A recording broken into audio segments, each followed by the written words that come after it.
আজকে সকালে ঘুম থেকে উঠতে দেরি হয়ে গেল। কি করব ভাবতে ভাবতে ভাবলাম পাউরুটি আছে, পাউরুটি দিয়ে ডিম দিয়ে পেঁয়াজ দিয়ে মরিচ দিয়ে ধনেপাতা দিয়ে একটা ব্রেড ভাজি করে নিতে পারি তাড়াতাড়ি করে। এই ভাবা সেই কাজ, চলে আসলাম রান্নাঘরে, এসে রেডি করে নিলাম ব্রেড ভাজি করার জন্য সবকিছু।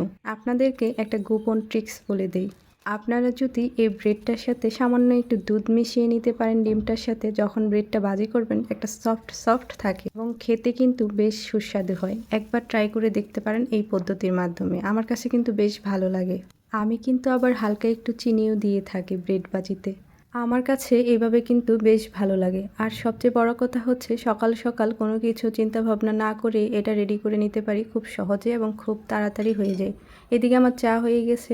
চা ছাড়া তো সকালটা শুরুই হয় না। চা মানেই হচ্ছে ভালোবাসা, চা মানেই হচ্ছে প্রেম। সকালে একটু চুমু দিয়ে প্রেমে পড়তে হয় যেন দিনটা ভালো যায়। শুভ সকাল সবাইকে।